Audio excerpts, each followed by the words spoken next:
Well, I am an admirer of Elisa's.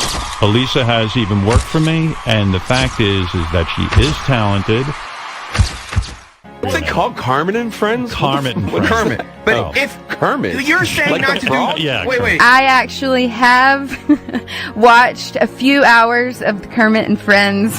How many hours have you watched, Natalie? Oh, no. Probably indulged in 8 hours. Holy... My wife and I watched Benji's ex-girlfriends or whatever's going on. We watched this crazy podcast, and I have to say, this is one of the, probably in the top 5 things I think about right now. She has a podcast, but she gets to come on the radio. It is craziness upon craziness.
Hi, everybody. Welcome to Kermit and Friends. I am Elisa. This is Fozzie, and Kermit is watching from heaven. Attention, ladies. Are you sick of your boyfriend asking for orgies and threesomes? Are you bored of your husband checking out your neighbor across the street? Do you not trust your guy at the doctor's office with the physician's assistant, with the dental hygienist, his secretary, his real estate agent, the girl from the processing department of his financial firm?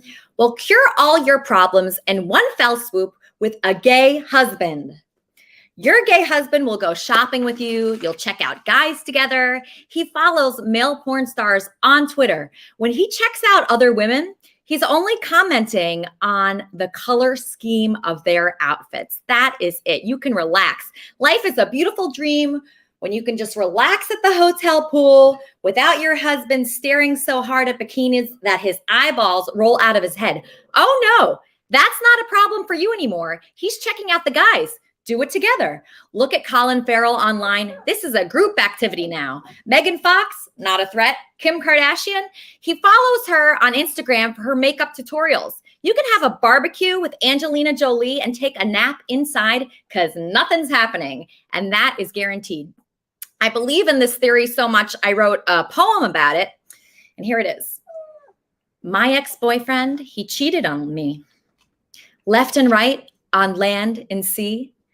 When we went out, I couldn't trust him at all, at the beach or at the mall. He was texting other girls on his phone. On my birthday, I was left alone. He hit on every gal in sight, whether the morning, the noon, or night. I'm sick of these kind of guys, but alas, to my surprise, I'm going to teach you something very wise. Life is a beautiful, smooth ride with a gay husband by your side. My gay husband doesn't grab me at all. My gay husband is quite tall. My gay husband kisses me on the cheek, and I'm not afraid I'll get pregnant every week. Morning after pills, I can throw them away. I don't need them any day. Don't need an STD test. My vagina is taking a rest. My vagina's thanking me. Elisa, you're the best. You only pee. My vagina hated the last guy. Sir, you poked me in the eye. Do you see what I'm saying? Do you know what I mean? Sleeping with a gay man is underrated. You will never feel degraded. There's literally nothing you have to do. Fart and snore. Get a good night's rest because a gay husband is the best. Mother Teresa, Ruth Ginsburg, Oprah, Michelle Obama, all the greats, they'd vote for a gay husband. There's just no debate. My vagina can take a break. I don't need a penis anymore. Having penis is a mistake. I don't know what it's useful for. Women, you know I'm on to something good. Marry gay. You know you should. Welcome to the show, my co-host, Sugar. That was beautiful. Thank you. You know I'm a poet, right? Yes, that was a work of genius. Thanks. Yeah, I've been really thinking about it recently. I have this fiance. Unfortunately, my fiance's power got cut off. So he was unable to charge his phone. So I don't know if he's going to be here today. Oh, great. But yeah. So he doesn't have any power at all. He asked me for $650 yesterday, and then he disappeared after that. But the good news is, Sugar, is we have a lot of new people here. We have Kenneth, the Christian dog. The reason why that was important for me today is because, so today's Easter. So happy Easter. Happy Easter. What is the meaning of Easter for you, Sugar? The meaning of Easter is, here's the deal. Jesus was killed on the cross, and then 3 days later, he resurrected for 40 days and 40 nights, not for forever, such as when Lazarus was resurrected. Lazarus is not around today. He still eventually died. So what was the meaning of the resurrection? It wasn't for life everlasting on earth. It was to tell us that we don't have souls. We are souls living in a body, and we do have life everlasting, and that there is always hope. There's always hope. So that is really nice to hear. Yeah. Because sometimes just on earth, we can look around and say, man, things are going so bad for me. They couldn't be going any worse. And sometimes we give up hope. So if we look at Jesus Christ, he was, on the cross being tortured, and he still had hope. It's really phenomenal. And people give up, all the time. I've given up before, but sometimes you just look and there's hope. You just look for it in little things. So just in friends and people caring for you. And if you really look, you'll see signs that it exists, that, God exists, that Jesus exists. And I believe that. Just the fact that I started the show and you were there and you've always been there for me. I appreciate that so much. And I attribute that not only to you, but to Jesus. Because I believe Jesus sends helpers. You just have to ask. You just have to ask. And it has been an absolute pleasure. I love doing this show. You do? Okay, yeah. I'm so glad to hear that. And do you agree with me? Like a gay husband is best? Because that's what I'm starting to think. I don't even think that's debatable. I think everybody would know that that's true. Yeah, it's true. I mean, it's fun. Andy, he's a good fiance. I mean, besides asking for money, that's the worst part. That's the part I really don't like.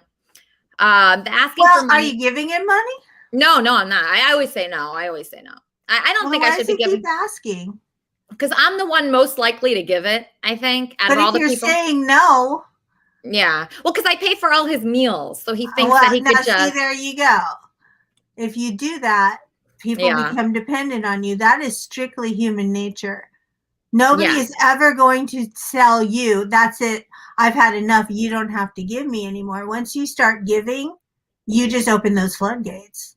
That's true. And sometimes it's hard to know what to do in that situation. We had a wrap-up show that I think ceases to exist by Corey. And Corey, he's been over an hour late to each Kermit and Friends. And then after he's late, he then demands to be put on while I have other guests on. And he's just, I don't know. I don't think he's in the spirit of Kermit, but Jesus Christ would accept all wrap-up shows and all people. So I'm a little confused on whether to keep him around or not. But Lori Bolton and John Bolton and a couple other people, I think, let's see, Trumpster Bob and others have stepped up. So that's when you really start to be a believer, when other people step up. Sometimes you feel like, wow, this person just left me and I'm all alone, but you're never alone. You're never alone. And I want people that are watching this to remember that. Even if someone walks away, they're clearing the air for someone better. That's what I believe. Do you find that in your life, Sugar? Has anybody ever walked away from you and then it cleared the way for something better? Every time.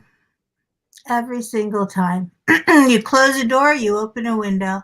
Yeah. So sometimes that door needs to be closed for the window to open. And that's been a lot of times in my life. If I've lost a job or an opportunity, I feel like it's the end of the world, but then something better comes in. And I just really appreciate everybody for being here today. Sugar, I'm going to bring you on in a second, but first I want to introduce everybody to a new person here named Kenneth, the Christian Dog. Welcome to the show. Hi, Kenneth. I'm so happy that you're here today on Easter Sunday. I think you have a theme song for us. Can we hear that theme song?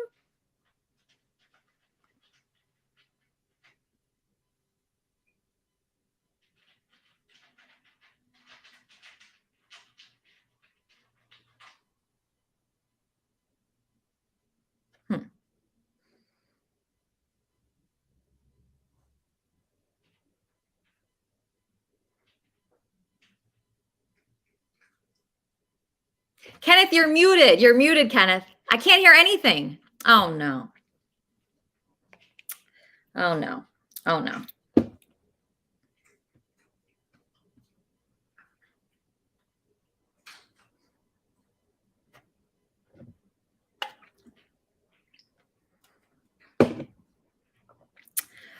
Oh, my God. This is not good.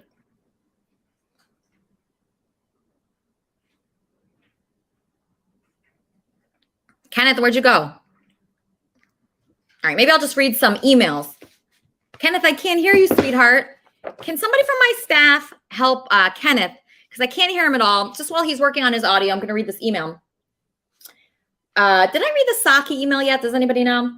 Hi, Elisa. I want to let you know that going forward, Saki will not be on Kermit and Friends anymore because of this Sunday's guest being called out on social media. I don't want to get involved with people that have very serious allegations. So as far as Kermit and Friends, it has nothing to do with the Muppets. It was just adults. I appreciate you having my puppet on your show. Okay.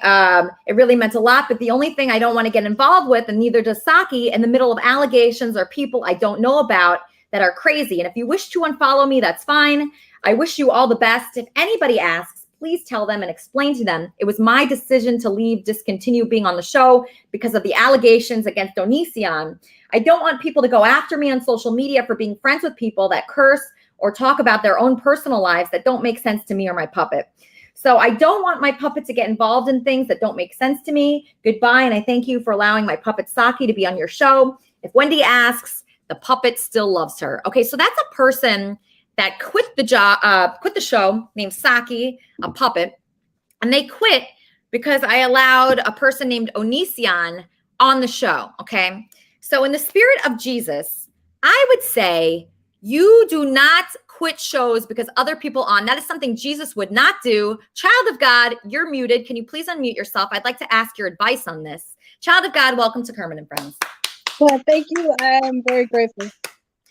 You're welcome. It's my pleasure. Okay, so Child of God. Have my headphones. All right, headphones. Can you hear me? Yes, I can. So Child of God, you sent me a very long email about Jesus, and you seem like you're a Jesus expert to me. So can you tell, the audience here why Easter is so important? Well, I would never call myself an expert. I would just call myself a sister to Jesus. And Easter is so important because, well, time didn't really start to exist until Jesus did. I don't know how to answer this. Jesus took the sacrifice. Today is a day, like, he died on the cross to prove to the world in that moment that God was real. And he stayed, and it wasn't a resuscitation where they just brought him back to life, because, well, I've been through that, and that's not that's not what we're talking about. We're talking about a man who was buried for 3 days and came back to life and walked the earth for 40 days to say, hey, hello, it's real. It's like if you don't believe God is real, the proof was there.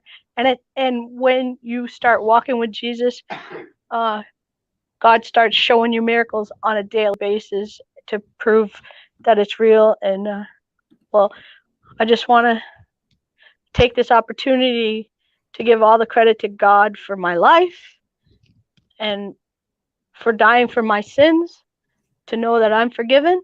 And that's what it was all about. It's, anxiety and guilt. That's all just tools that the devil uses to make you think that none of this is real. But we that believe fully know the truth. So if people are watching right now and they're not exactly sure what the truth is, how can they see signs for that? What should people be looking for? Well, I wouldn't actively go looking for it. I would actively just trying to look through the eyes of Jesus and how he felt when he was being persecuted for things that he didn't do wrong. And the more that you start looking from that perspective, then God reveals the miracles to you. A car driving by with a sign on it, a song coming on the radio, a commercial, a TV show. There's messages and everything. And you start to see it, like it answers all the questions that you're going through in the moment. And it just constantly, the more you look through Jesus's eyes and try to be like him, the more the truth gets revealed to you. That is so beautiful.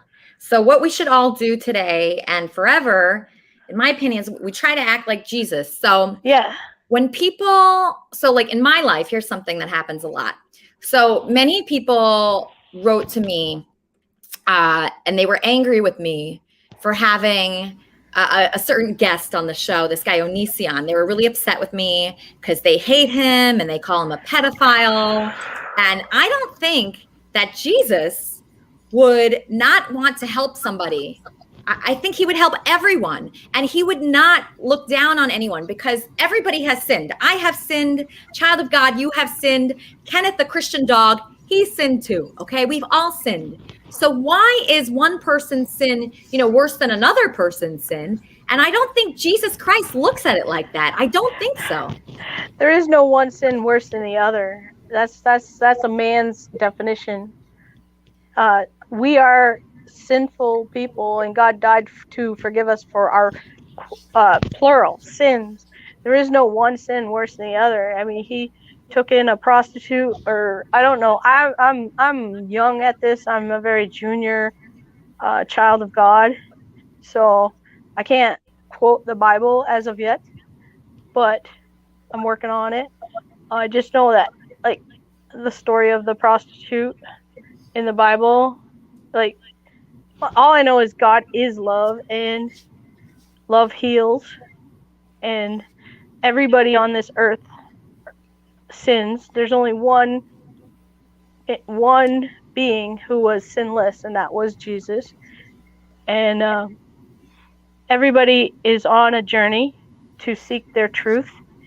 And if they have Jesus in their heart as their Savior, he will reveal it to them in a word that Andy gave me, which I'm so grateful for, is Godspeed.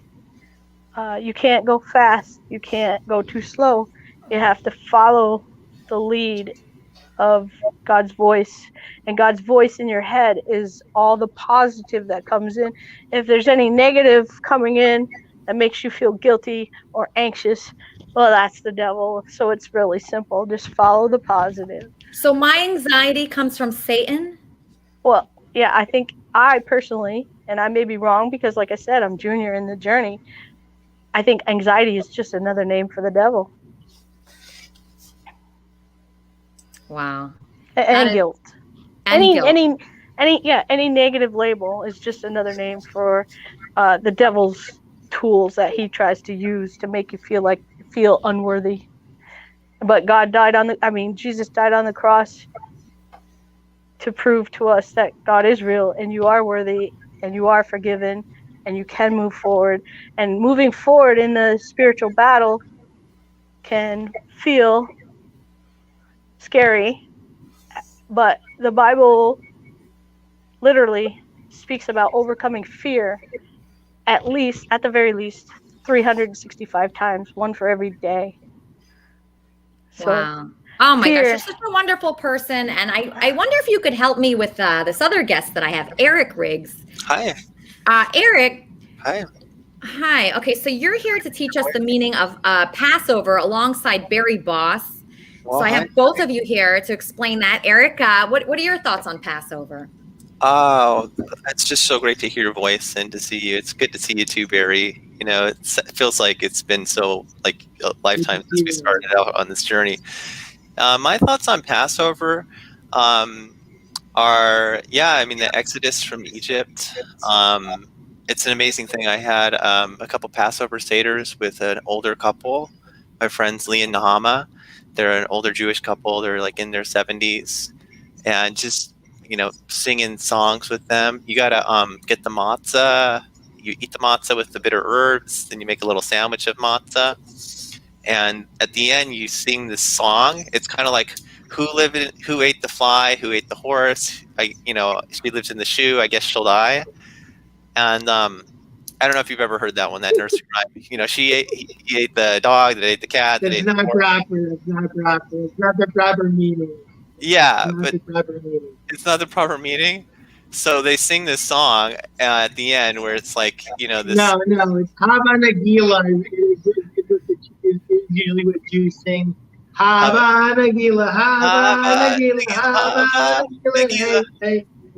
So you've probably heard that one. Have you heard that song, Lisa? Hava Nagila? I've heard it, but Eric, you were really mean to me on Facebook yesterday. Why? It's probably the angel of death, Elisa, passing over us right now as we speak.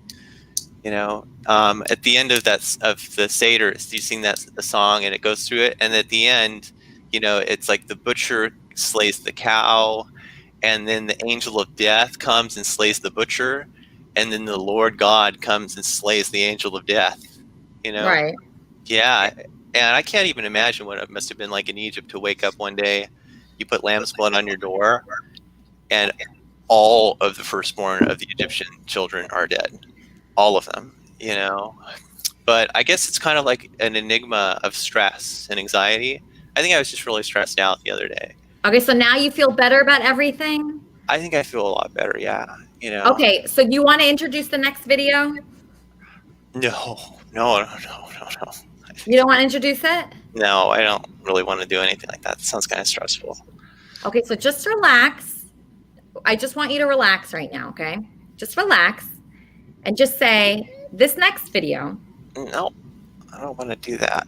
Why, Eric? You sent me so many videos this week and they were all amazing. Do you want to tell everybody what kind of videos you were sending me? Well, I was sending you very intimate footage, because we've known each other for a long time. And at some point you have to cross that bridge. And if it doesn't work, so be it, But at least you tried. I learned that from my friend Zach in venture capital, who had his own jet. At least you tried. Did it work? I don't know, but at least you tried. But I think playing a video for your fans of me taking off my pants for you with my problem is if it was like Ben Stiller's face on my penis, I would be okay with it. But I'm not in tune with Hollywood completely yet. And I think I would need good friends like you and Barry to really understand networking in Hollywood. Like, you network a lot. You know a lot of people, right? Yeah. And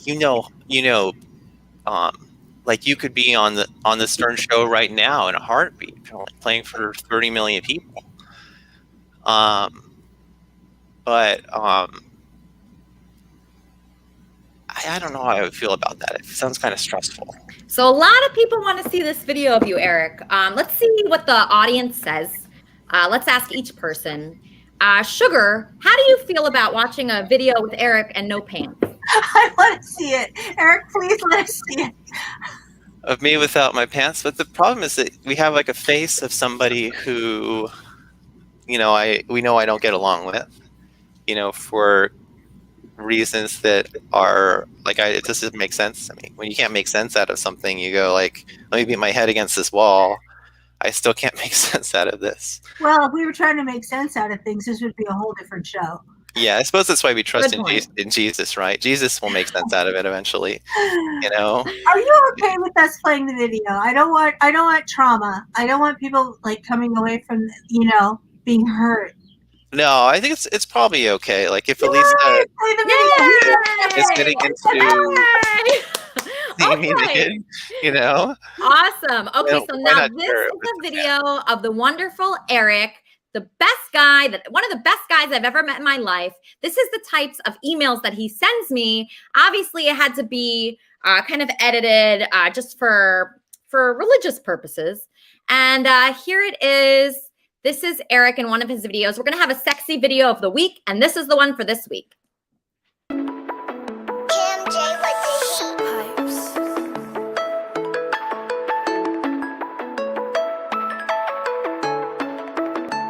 Yeah, eat whatever I want, my life is like a buffet. Just shake it off, I know you had a rough day. Yeah, this is a new sound, I call it an update. I fix it with C#, you're still using duct tape. Lit like a stone, yeah, lit like a matchstick. Fly like a rover, stretch like elastic. Target like I'm DOA, target like it's practice. Practice like the NBA, get it in the basket. Okay, boomer, I think you're a loser. Yeah, I'm talking about a gun, not a real ruler. I feel like I'm Uzi Vert, this a Frank Mueller. I feel like I'm smoke perp, cause I got a boner. I'm a motherfucking boner. Yeah, I'm a bust like a boner. Yeah, going hard like a boner. Yeah, standing tall like a boner.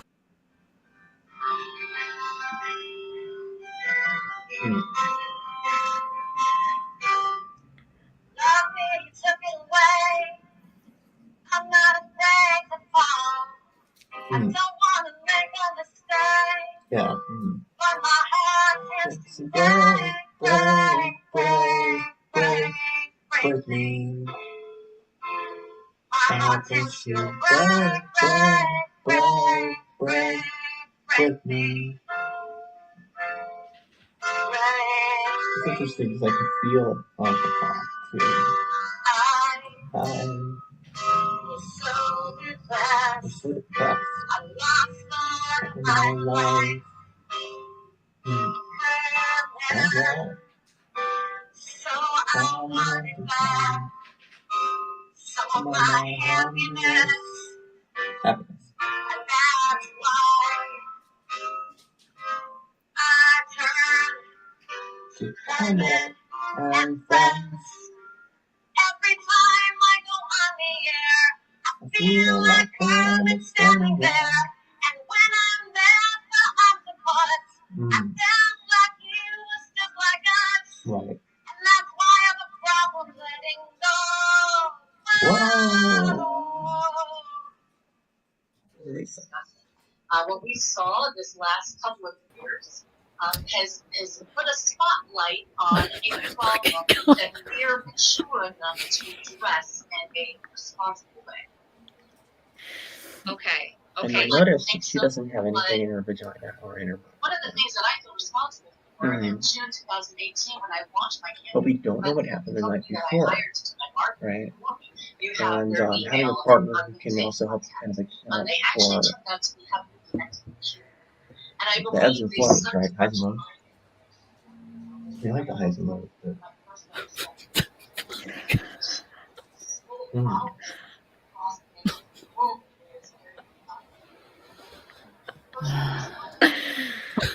All right, Charmin. So obviously, Charmin sucked into this.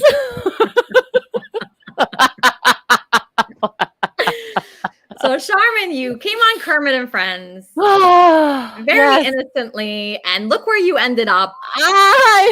The thing about being a Scorpio, If there's sex, you're somehow mixed in it. So what do you think of this? I have hours and hours and hours of footage in my email inbox from beautiful Eric over here. Nude footage. I mean, it gets crazier and crazier. I mean, I have enough footage now for a segment every week for the rest of my life. Great. So, I mean, I'm so happy that this show really exists. Really, the opportunities here to discuss the male-female dynamic and what goes on between men and women is just, it's limitless.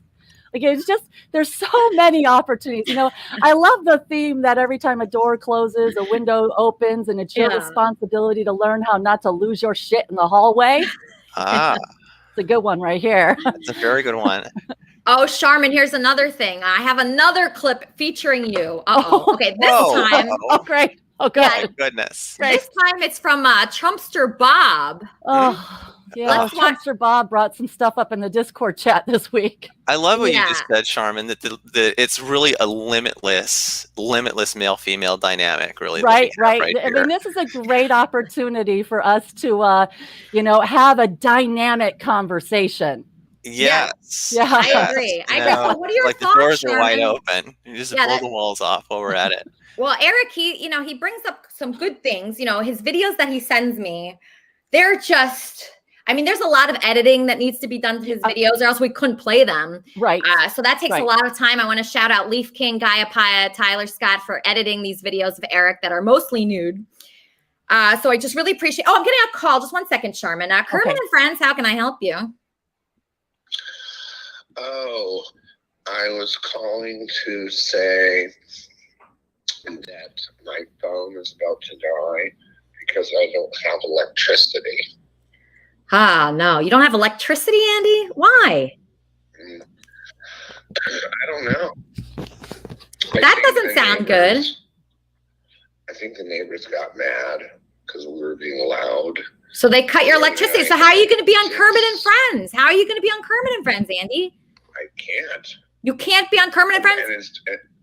No, this phone I'm talking on right now is literally about to die. Okay, so start walking here now. Okay, write down my phone number. Start walking here now and tell the doorman to call me, okay? But,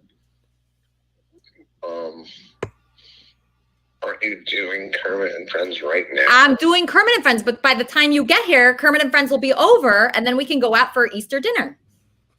An hour and a half from now. Yeah, you could do it. Just start walking. That's all I do is walk lately. I know. Walk here. I'm going to get you some lunch. I'm going to take care of you. We're going to charge your phone. We're going to wear our bunny ears in Beverly Hills. That'll be fun. Yeah. Okay, I'm going to try to get a ride. That walk is long. Okay, write down my number, okay? Then just have my doorman call it. Oh, you're right. I should write it down. Write it down. Okay, because Eric's publicist is here. Hold on 1 second. Andy, call me back, okay? I'll see you in like an hour and a half. Bye. Right, okay, that was Andy. He has no power. Never mind. Okay, so Eric, your publicist is here. Eric Riggs' publicist. Eric Riggs' publicist. Do's and don'ts, a guild to getting a restraining order. Eric Riggs' publicist, what do you think of his video? Pretty sexy, right? Yeah, it was very sexy. It's very difficult to get in touch with him. I'm trying to get in touch with him because I want to promote his new book. It's called, it's not this one. This is the book that I wrote. I have the book. But the new book that Eric Riggs wrote is called Cypherius Dash and the Twilight Hourglass. And it's on Amazon Kindle. If anybody wants to check out what it's about. And in KAF Discord, there's a little preview. And I just want to congratulate Eric on another outstanding book. Oh, thank you. And I'm doing a wrap-up show on a lark with Tall Dark. So if you want to be my co-host, you're welcome. I think you're a genius. That'd be I appreciate that so much, Tall Dark and Handsome. The book I wrote, Elisa, that only took like a week. But the Twilight Hourglass took me years. Probably 2 years to write that. I'm writing the sequel for it right now. It's gonna blow Harry Potter out of the water, But and the FBI helped you get this book out. I understand. Yeah, I think they did in a lot of ways. I think they definitely cleared the space. I think when you write something like that, something where you pick it up and you say, this blows Harry Potter out of the water. The other thing that happens is that when you read Harry Potter after reading it, you go like, holy shit, like what if the world does end? And our kids are reading this? This is crazy. One thing J.K. Rowling said is when they blew up the Twin Towers, she's like, and they say that they shouldn't teach our children about evil. So it's kind of like, if she did half the work and then there was another half, that would be kind of like the Twilight Hourglass. You're like Stephen King. You write books like every 3 weeks. It's amazing. Oh my God. I probably have like 5 novels done. Yeah, I've got. And your next book, I hear, is going to be about how you can talk for 30 minutes straight without taking a breath. Oh my God. Lisa, can you help me with that? Sharon, can you help me with that? I've never written a book about holding my breath underwater. Oh, by the way, how's your campaign for first female president going, Charmin? Oh, it was fantastic. Did you catch my last podcast this last week? So that podcast, it was such a nice and serious podcast, and there was just so much a class to it. So that podcast didn't have any porn on it. No, it definitely didn't give the impression like she was even interested in talking about porn, did it? And she was very, very female centric. She has a great platform in Australia. She's a fantastic author in her own right. She's a very classy lady. I was very excited to get the invitation to her show. I love this show for different reasons. Yeah, very different reasons. I like the idea that nobody really knows my story, but Kermit and God brought us together. It's a spiritual show. I wrote a spiritual book. The book spans 40 years. I jumped forward, looked back, and filled the gap. A lot of what I wrote played out. I guarantee a lot of people want to know what I wrote about 2024. I certainly, there are plenty of things that keep me awake at night. But as a Christian, not an evangelical, my personal relationship with my Christ and Savior is very important to me. I followed the call. I jumped in the flow and just did what I felt I was supposed to do. And that is an interesting experience for a lot of people. Spiritually, there's signs everywhere. Once you start looking for them and seeing them, they jump out at you. And I think this show is fantastic. Oh, all right. So you might change your mind because I'm about to play a Trumpster Bob clip talking about you and I. Here it is. Trumpster Bob. I would like to do a fucking porn video with Lisa Jordana sucking my fucking dick with her beautiful pussy staring at the camera while her girlfriend, Charmin, was on the bottom of the couch sucking my fucking dick. Everybody should have a dream, Bob. Everybody should have a dream. God, right? Picture that shot right there. Motherfucking Trump. I was so damn drunk. Bob, what was that? People keep asking me, like, every day, they keep asking me, Bob, what do you think about Sherman? And I'm constantly just saying, yeah, she's a good looking woman. What about her? And then they keep asking me all these other questions. So I just, decided to answer them one day. Yeah, lay them both down on the couch and, I do both of them. I don't give a damn. So Bob, actually, you know what? You're going to be surprised. I think Sharman's going to be surprised about this too. Bob, you are Kermitarian of the Week.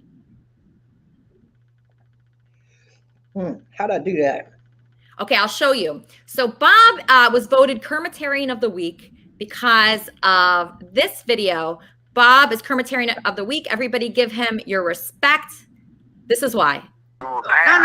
Can I ask you one fucking question?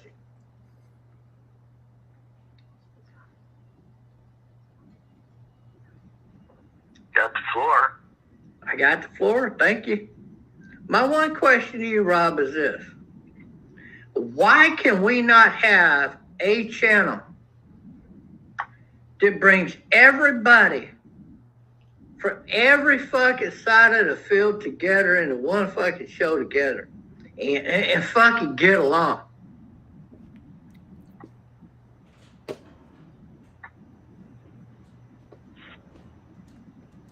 Yeah, maybe if you pick up a Bible, try it Sunday morning, you might have a chance. Nope.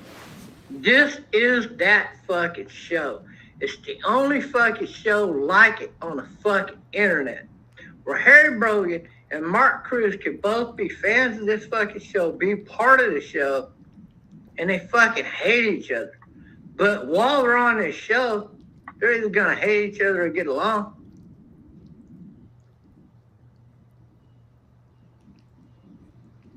And she's gonna try to help them get along instead of fucking being at odds. There's not another fucking show like this on the fucking internet, dude. There's just not. I don't know. Now wait a minute.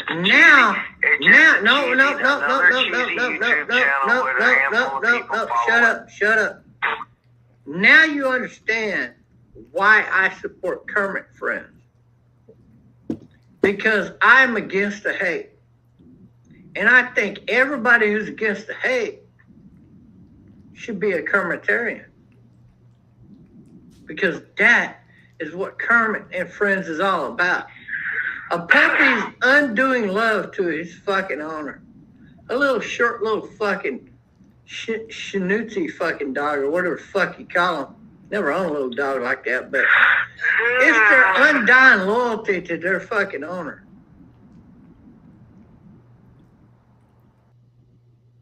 See, Bob, you really get it so much more than a lot of people. So what you were saying in that clip is exactly the feeling that I had when I started Kermit and Friends. I just wanted a loving environment, and you understand that.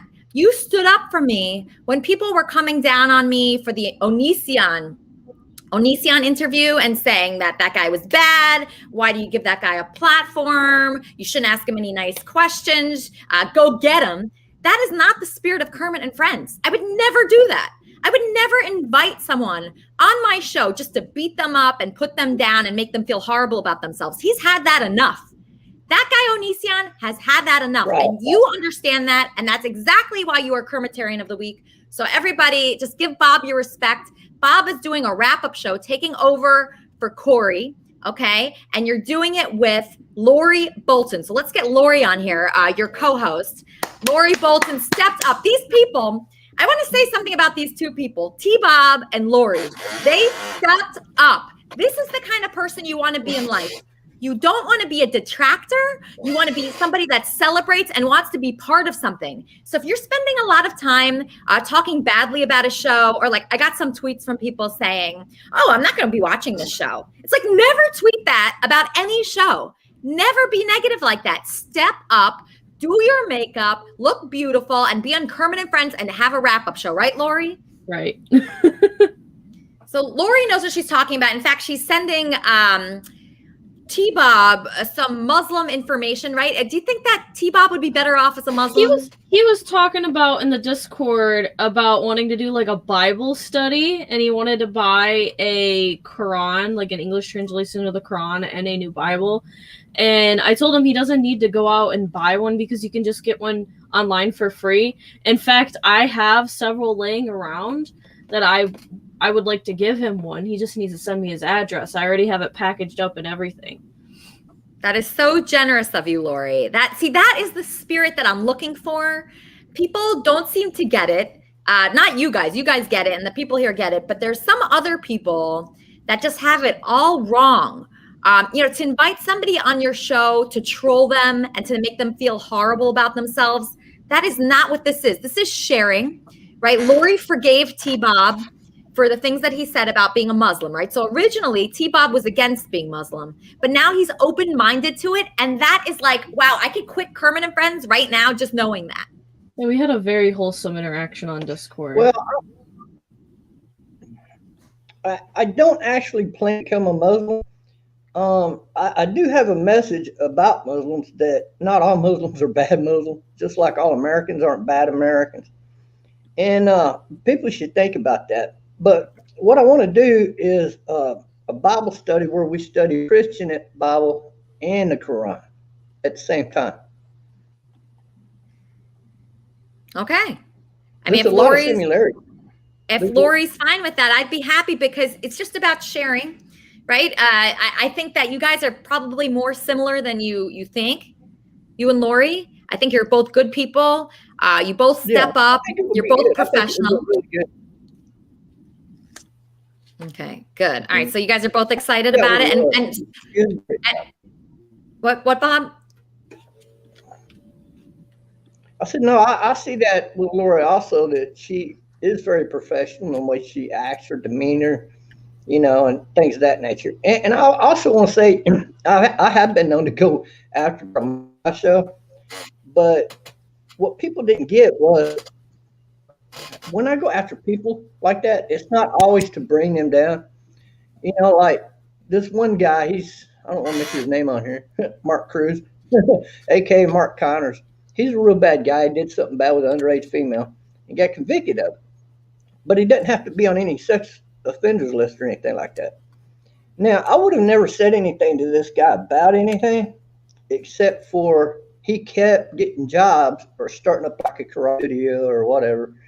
And he kept trying to have jobs where he's trying to get around little kids. And it was constant. And it took me a couple of years to put it into his brain that no matter what took place, what the hell are you doing, Eric? What are you talking about? Taking notes. So he was around.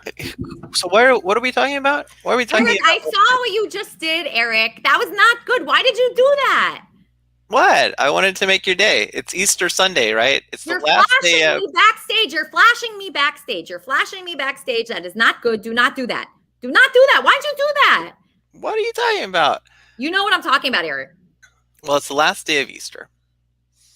It's the last day of Passover. You think that flashing me backstage is a good way to celebrate Easter? Why not? I don't know if Jesus would care about that. He probably wouldn't. You know, peace and love should reign. And you do look beautiful right now, Lisa. I just wanted to let you know that. All right. Okay, so Barry, you wanted to say a few words about Passover. I know that. Yes, and there's one thing I wanted to say about Jesus that has to do with Easter. Jesus, what you don't know about the Last Supper, which is Passover, is that Jesus had a whore. Her name was Mary of Magdalene. Okay, she was his whore. So he was no saint, and he was a sinner, but he was forgiven by God for all his sins when he died on the cross. So that's one thing. Two, Passover is in Christianity is known as Last Supper, but in Judaism, it's the day when the Jews fled Egypt from slavery to go to the new Holy Land of the Kingdom of Israel, back then called Canaan or Canaan, however you want to pronounce it. Okay, it was land that God promised to the Jews, and this was about 3,500 years ago, something like that, 3,600 years ago, something like that. So, long time ago, you know. So, we escaped Pharaoh Ramses, and we have the Seder plate, and we eat matzah on Passover instead of challah because we didn't have enough time for the dough to rise of the bread when we fled Egypt to come to the promised land of Israel. So basically, we eat unlimited bread, which is matzah, for that reason to celebrate.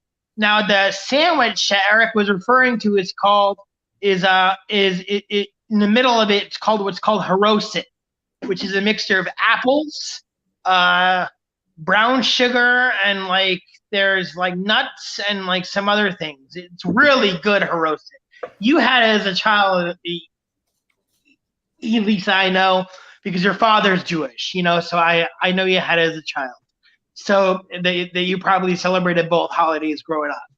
So basically, the story of Passover is from sour beginnings to new beginnings, and that's the way I could put it, you know. And then the other thing I wanted to say is that I have a huge announcement.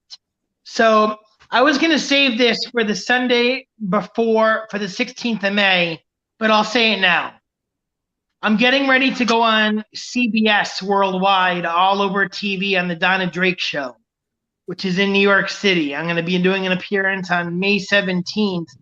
It's the day of filming, and we air about 3 to 4 weeks later, is what I'm told. So I will ask Donna if I can promote Kermit and Friends in the show. If I can, I will. If I can't, I can't. But I'll try and mention that to requested Trumpster Bob, because he requested that I mention it. Yeah, I think it was him that requested not to mention it. Yeah, that's great, Barry. I'm really you look happy kind of for you. upsetting. Well, I've been things are starting to look good for me. Yeah. I've been flashed this whole episode. This is a new person, Andrew Jones. He seems like a really nice guy. Welcome to Kermit and Friends. Hi. Hey, Andrew. Yeah, thanks. What was that? Yeah, hi. I was saying hi. Can you hear me? Yes, I can hear you very well. Okay, so Andrew, just tell everybody a little bit about what Easter means to you. Be right back. Thing is that I'd say Easter means to me. I'm trying to come up with the right words. Give me 1 second. I'd say Easter means to me that like when I have a lot of memories of like Easter, you know, and also on top of that, I just think of it as like a time of like appreciation for I'm trying to think what to say. Just things that we have in our life. That's the way I view it. I mean, you know, personally. So being thankful for things. Is there something that you're very thankful for? I have a pet turtle. My parents. So it took me a long time to get you on Kermit and Friends.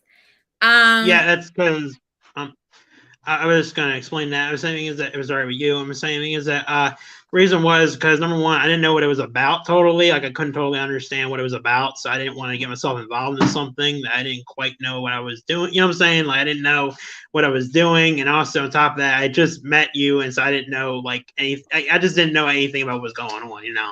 So I found you. I recruited you. Mm-hmm.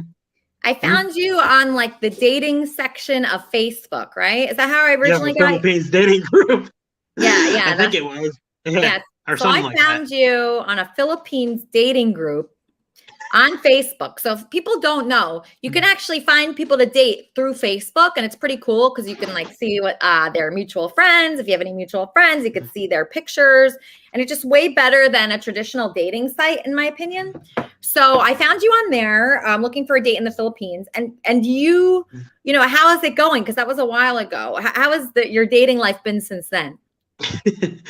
Okay, number one, right now I'm not looking for a girlfriend in the Philippines. I'm just looking for a friend in the Philippines, like friends in the Philippines, and that's it. You know, friends that are female. I'm saying thing is that, and that's it. I'm saying not actually anyone to date currently. I'm saying because I can't come over there. That's the thing. So it's like I can't do it. I can't afford it. So that's why I'm not doing that. I decided against that. and what are you looking for? What are you looking for? What kind of qualities are you looking for in a mate? Well, I'd say just honest, caring, loyal, the normal things to look for someone, look for in someone. Yeah. Okay, great. Is, yeah. So I'm going to ask you some advice because I'm engaged, right?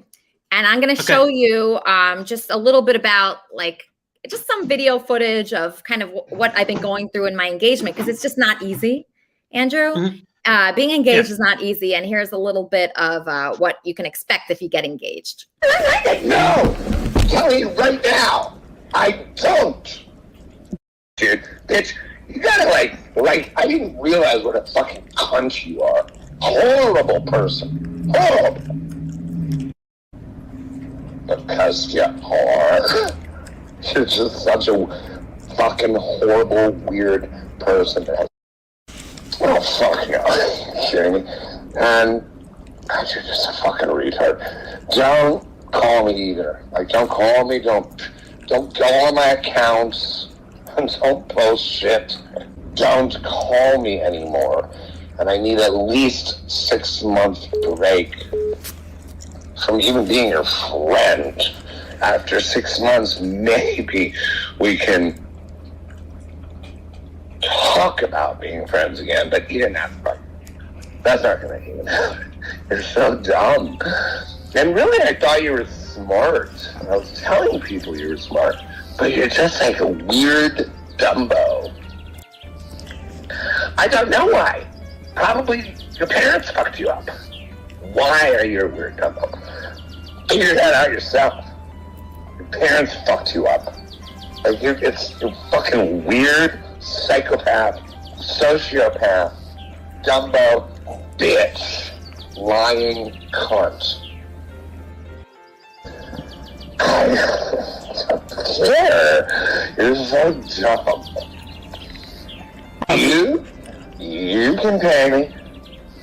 Otherwise, you can just pay me. Okay? You can pay me money. When you got your money coming in, start paying me, and maybe we can be friends again. But really, I don't like you at all. Weird, sociopathic, psycho bitch.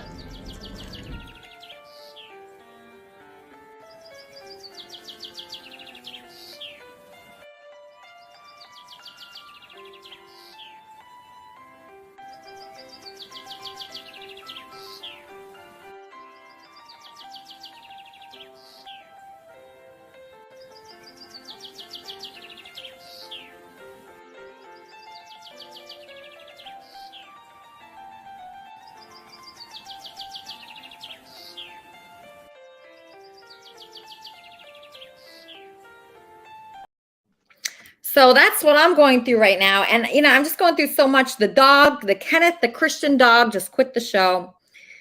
And that's really disappointing. So, when you're going through a rough time in a relationship and people are quitting the show left and right, how do you stay positive, Andrew? How do you do that? Well, I know that I've tried to start some computer groups in the past, a computer group in the past. I know that people didn't want to see me part of that. So I just, try to join a bunch of other groups. That's what I did. I joined a bunch of groups to try to meet people. That's a good idea. Kermit and Friends. That's why. Hold on, Andrew. Kermit and Friends, how can I help you? That was so unfortunate.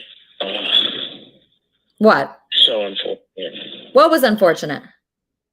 Oh, that phone call with Andy. Oh, my God. I agree. I'm not happy about it. You go to tape a guy in California. Is it like a two-party consent? Did he know you were taping? Yeah, he's part of the show. He's part of the show. Yeah. Sounds like he's looking for a bump up in pay for being part of the show.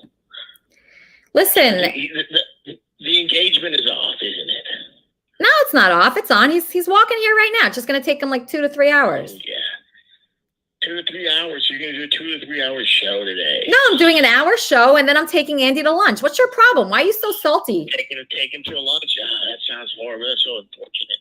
I think Andrew Jones knows that was unfortunate. Everybody watching, listening, it's unfortunate. You shouldn't have played that. That's kind of bad. What is your problem? What is that guy? See, Andrew, this is an Easter show. I'm going to read you what I found out about Easter. I was looking up the meaning of Easter all night last night. So the meaning of Easter is Jesus Christ's victory over death. His resurrection symbolizes the eternal life that is granted to all who believe in him. Okay, so this can keep going. This might not stop. The meaning of Easter also symbolizes the complete verification of all that Jesus preached and taught during his 3-year ministry. So if he had not risen from the dead, if he had merely died and not been resurrected, he would have been considered just another teacher or a rabbi.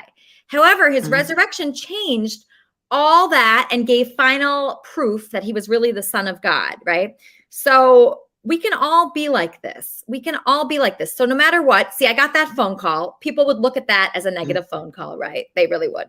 So they would look at that as negative, but I don't look at it that way because I think that all people should get to say how they feel because it's just a feeling, right? That feeling could change. So that was this guy, Octopus, and he always calls me in a bad mood. But if somebody's really happy and living in the spirit of God, they just do not make calls like that. Yeah. Do you agree with that? Yeah.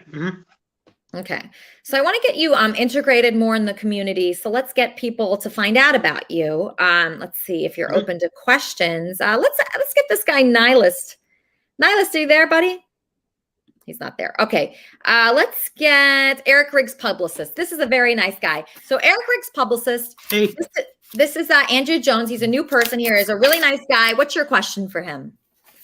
Andrew, would you be my after show co-host, please? We just discussed the show and we go more in depth. I can't get in touch with superstar Eric Riggs. So if you would help me, I'd appreciate it, sir. So, thing is, like, with that, like, what would it require me to do? Like, I'm talking, like, what exactly, like, what times and stuff? See, look, I wrote notes, so we're just going to talk about the show, and then anything that you can recollect and, add your insight. And it's just going to be a short show, so you can have lunch afterwards. Just think about it. I'm going to put the link in KAF Discord. Okay. Yeah, I'm not sure if I saw that. I think I do saw it. Yeah, I think she sent me a link to. And also, I'd like to say Andy Dick should sell his painting Quigley gave him so he can get a Pee Wee Herman-esque bike. That's Andy, a good idea. Listening. I don't think he's listening right now. He's walking. Here's another person that might have a question. Hello there, Lisa. Elisa, can I tell you a few things, right? Yeah. Now, listen, right?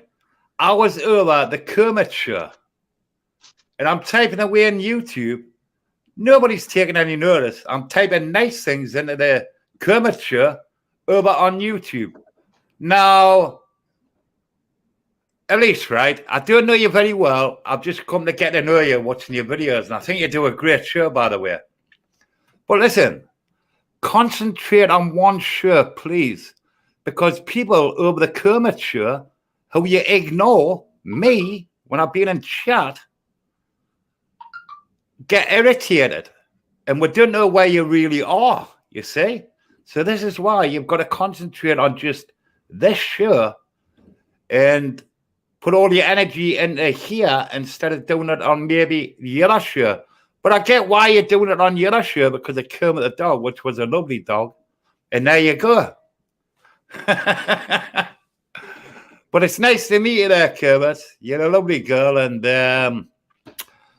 I don't think you need to marry that guy with a funny haircut who's got Dick on the end of his name. So you don't like my fiance? You don't think he's a good guy? I do like him. He's funny, but he's got a dry sense of humor. He's got a dry sense of humor, and us English don't get that. But to me, he's not. I don't know, because maybe I'm not American there, Kermit. But to me, he's not really funny. And I think, but saying this, sir, I mean, you might be a woman who doesn't go by looks, so, I mean, certainly you don't go by looks. I know that. So it must be more for the personality. Well, yeah, I was just telling my mom this morning. Yeah. Andy is very different. He's very different. He is. Well, yeah, he is so kind. You know what he said to me? I can second that. Jimmy, you know what he said to me? He asked me if he asked me this. He said, "Do you want a baby?" And I go, no, I'm fine. I have nephews, and I have nieces and nephews. And he goes, "Are you sure?" Yeah. And I said, yeah, that's fine, Andy. Don't worry. He wants to make sure I have everything that I want. Here's the thing now, right? What? When did you two become acquainted like that way? You know what I mean? What was that? When did you two become acquainted like him asking you to get engaged? That sort of type of thing. When did he ask me to get engaged? Like a month ago, and he really meant it. And I keep asking him if he changed his mind. He never changes his mind. I mean, you can't talk about children that earlier on, can you? I mean, that's a bit sort of funny, isn't it? And I think that's strange. Wait, what's funny about it? I mean, it's a little bit early in the relationship to start like talking about kids, don't you think? Oh, there again, he is Well, like I an don't old want guy. kids. Jimmy, I don't even want kids, but I thought it was very considerate that he asked me if I did. He cared. No other guy has asked me Yeah, what I I know what you wanted. mean. I know. And he is such a like a he's a lovable rogue or a lovable sweetheart, as you could call him. But how old is he? And anyway, he's 55, isn't he? Yeah, but I don't really care about age. I don't really care about anything like that or superficial. I just wanted somebody. It was really important for me to find somebody that really saw me and appreciated me for who I am, right? For who you are, yeah. And that is something that he absolutely does. He is so appreciative. He says, Alicia, you're the funniest person I've ever met. He says he likes me without makeup. He likes me no matter what I look like or what I'm wearing. He doesn't even like it when I'm dressed up. He slept here. Well, come on, Alicia. I mean, you would look great in anything. You know what I mean? Thank you. Thank you. But not, first thing in the morning. He just, he appreciates me for who I am. I don't need to be fake around him. I can just be myself. And that's very relaxing. I've noticed a trend around your show as well, right? Well, I've actually just been watching you 2 days there now, but I've got out lots of your streams now, to a few of them, like a bit of this one, bit of that one, just to get to know what you're about, right? And I've noticed a trend. Have you not noticed the trend? What's going on in your streams, really? No, not really. What is it? Middle-aged men. Quite a few of them. No. Jimmy, we have a variety of people here. We have a lot of women on the show. We have Charmin, we have Lori, we have Sugar. Very strong women. I'm getting a call. Kermit and Friends, how can I help you? Hey, Lisa, this is Timmy. That's my fucking brother. Timmy. He's all right son of a bitch, isn't it? Yeah, he's a cool guy. I'm getting to know him right now. Yeah, son of don't trust the fucking thing he says. He stole all the fucking equipment. Don't trust him with fucking nonsense. No, I didn't. I love you, Jimmy, but you're a son of a bitch. I didn't steal anything. It's your brother Timmy just called in. Yeah, I wouldn't know what that was. Yeah, that was a nice guy. Okay, I so was going to say something else. I was going to say something else there, but I forgot. It must have been a lie. Well, Jimmy, I really like you here. I think you're a good person for the show. You're different. You have a strong opinion. I know you think it's just middle-aged men, but it's actually all types of people. Kermit and Friends, how can I help you? Ask Jimmy about 1997, what we did in the bushes behind the Sainsbury's. Ask him. No. I'll ask him. Did you hear that, Jimmy? That was Timmy again. That's a load of lies. I didn't do anybody behind the bushes in Sainsbury's. All right, so it sounds like you're innocent. That was your brother Timmy. Okay, so do you want to be a part of this community, Jimmy? Do you feel like you can make I would friends? like to. Yeah, I think it's funny, but listen to it. In this community, you're not allowed to. Are you allowed to swear very much? Are you allowed to swear during a sentence? Like, can I say the C word or Yeah, sure. You could say whatever you want. Oh, great. And say cunt. Yeah, I get called that all the time. What about hairy horse? Huh? Huh? Yeah, you could say whatever you want, Jimmy. So Right, you okay. And say have- things within reason, you mean? Yeah. Jimmy, you have your own show?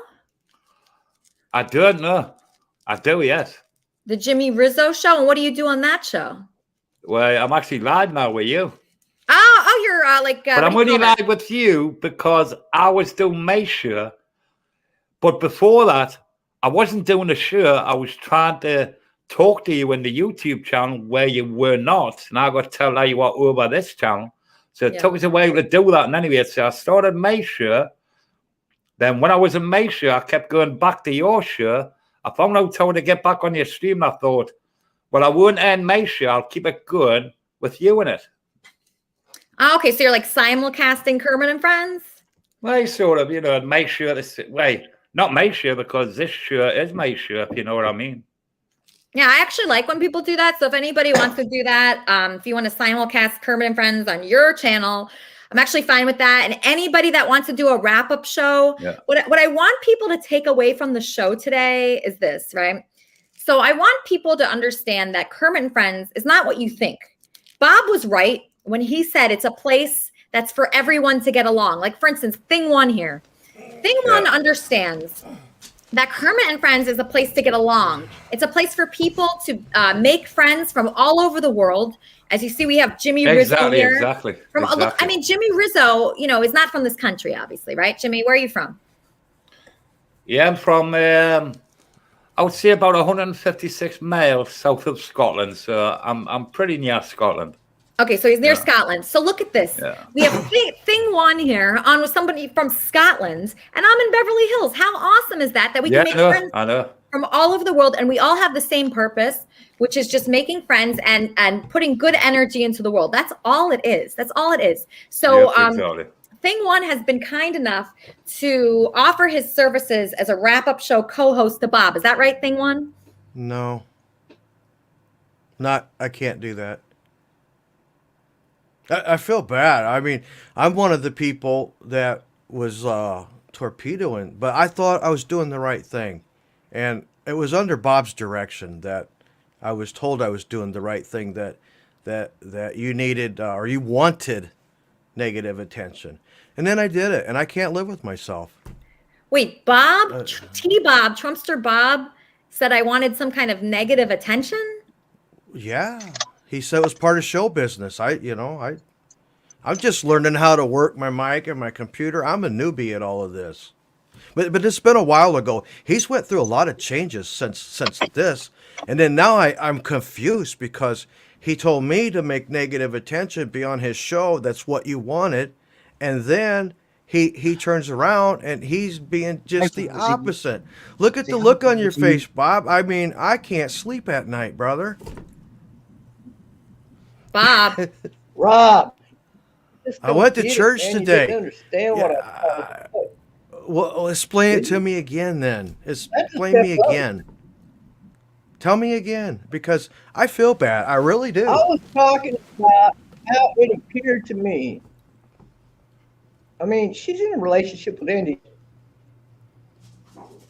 And guys just don't talk to women like he does. Like, I'm not going to go say any of those things to a woman. Right. I always try to be positive. Like, what'd you do to yourself? You look really good today. We don't have to get every day. Shows are we going to do, EJ? I'm not going to blame Bob. I'm not really going to blame Bob just like that. I mean, that's how it might have got started. And then I got hooked up with these other two cats that were telling me I'm doing the right thing. Corey. I don't know. I'm just going to stay out of this crap, and I'm not going to help Bob with his wrap-up, I guess.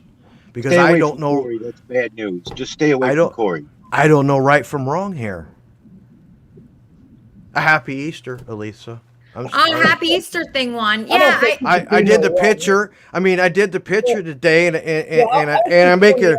I made your nose a little crooked, and I thought I was doing the right thing, but I don't think I am. I think I've been severely led in the wrong direction by bad influences. Bob. I was only pointing out that it seemed to me that you're attracted to guys who. That's not going to work for you, Bob.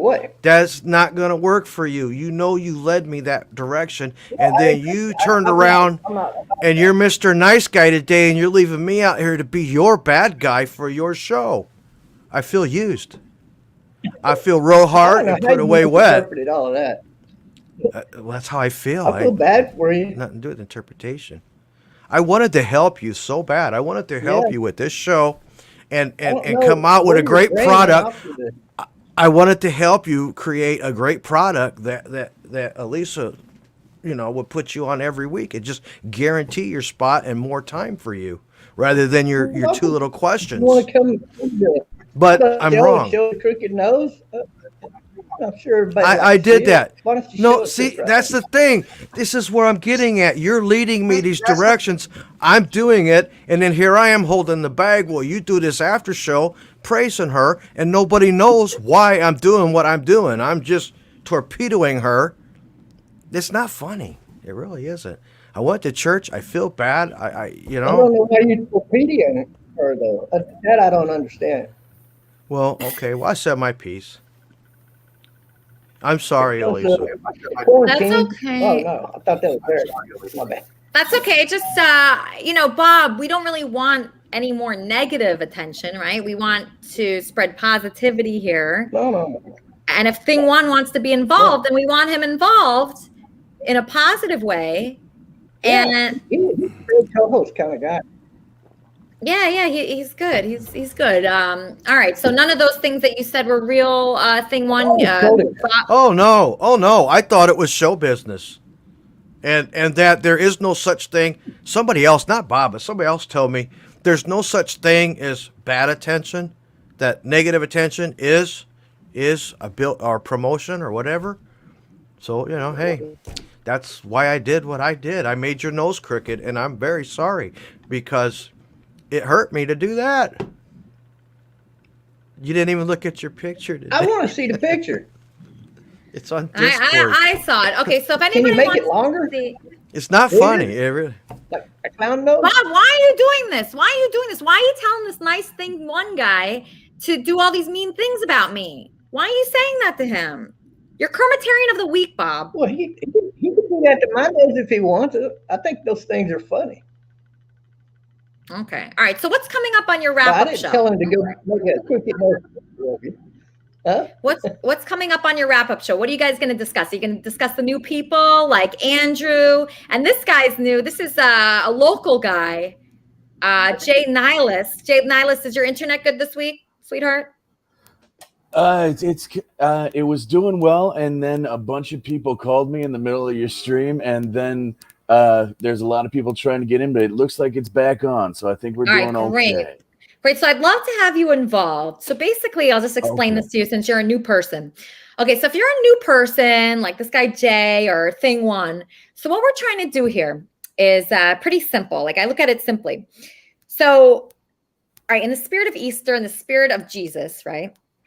A place where everyone is safe. So I don't care what you've done in the past.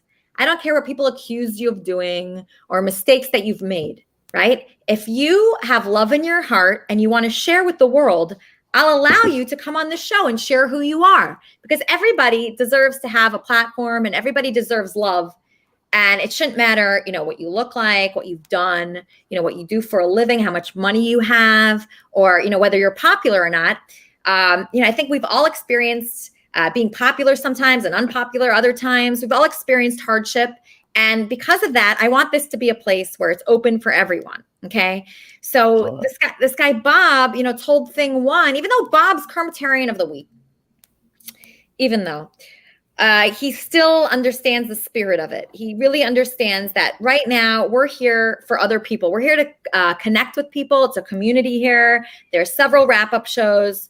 We had a guy named Corey who hosted the wrap-up show, but he's out now because he was just too mean and angry for the community. And it's weird because I want to be like Jesus. I feel like Jesus would accept people that are mean and angry too. That's the thing. Yeah. What do you think? Well, I had mentioned in the typing chat a bit earlier. Yeah, Jesus is very accepting, but there was at one time he flipped all them tables. So sometimes you got to draw. I mean, everyone's got a line, Yeah. Like I was very anti-religion for a very long time.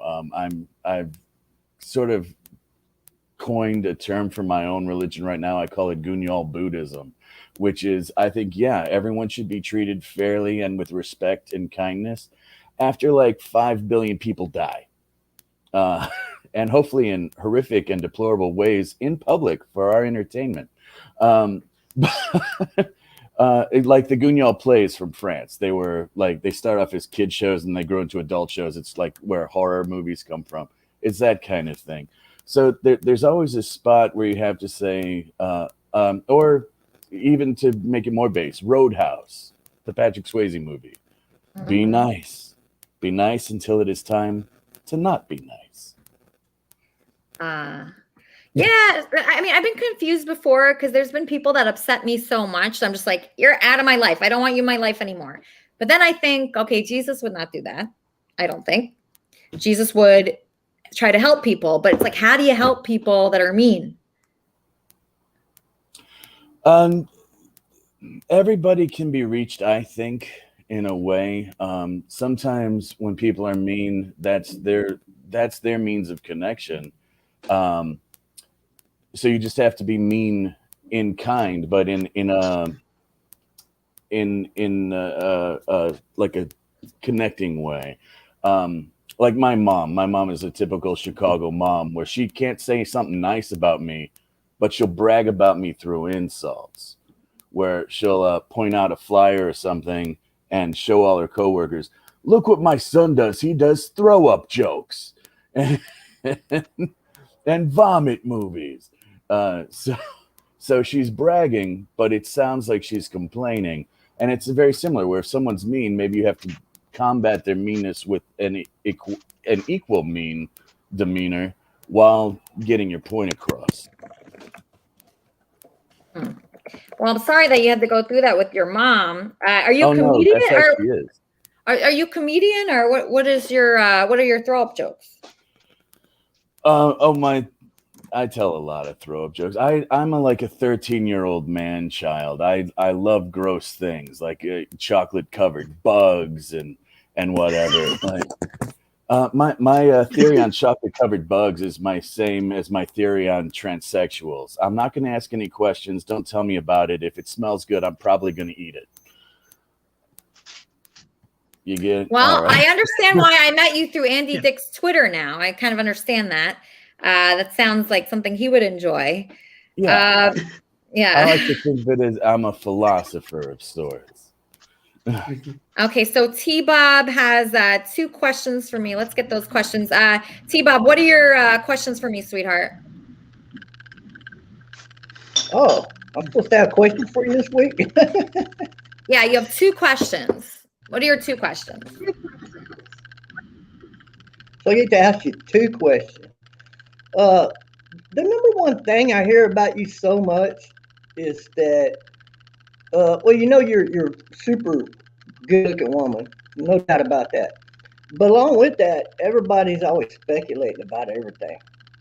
So my only question is, did you really have a boob job or not? Because I'm hearing a lot of people saying you did. They go get your old pictures, bring in your new pictures. That's your question, Bob. That's not a good question. Okay, so let's keep going here. John Bolton is going to be hosting the wrap-up show next week with Lori Bolton. Is that right, John? That's what the plan is. And I may, if things work out right, you might get to see the alter ego on the show. Okay, so John is going to be dressing, is it transgender? It's female impersonation. Okay. It's all right. You know, I'm not trying to be a woman in real life. I'm a man. But I come up with a little bit where I created a new character, and I'm kind of going all out. You saw the little clips from you saw my show on. Yeah, you look beautiful. You took it very far. I was surprised at how far you took it. So you are getting a whole new wardrobe. Different, yes, a few different outfits. Fake chest. You know, Lori's helping me with my makeup. Okay, Lori, so you're going to help John. I mean, he has an Amazon wish list full of women's clothing on it. I was surprised about that. So, okay. I think he's having a midlife crisis. You think that's what it is? Right. Yeah, because we're like going to the store and he has to walk through the women's section like 8 times. We spent like an hour in the makeup section. 2 hours in the women's clothes. I've always been I helped him pick out some sexy like pajamas. I've been fascinated with female impersonation. Okay, so that's what I'm going for, is a female impersonator. I'm not going to live the lifestyle. What you see right now is what I am all the time, except for on camera. And it's going to be an occasional thing. It's not going to be like every single day, all the time.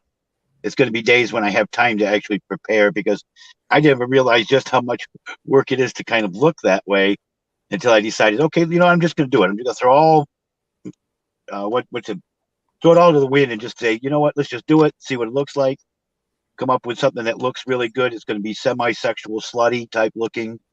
You know, it's all in the basic look. I mean, look at how many famous people made a fortune dressing in drag. Even Patrick Swayze, if you ever seen the movie Tu Wong Fu, Patrick Swayze and Wesley Snipes and I can't think of the other actor that did that. They travel across the country fully dressed in drag all the time.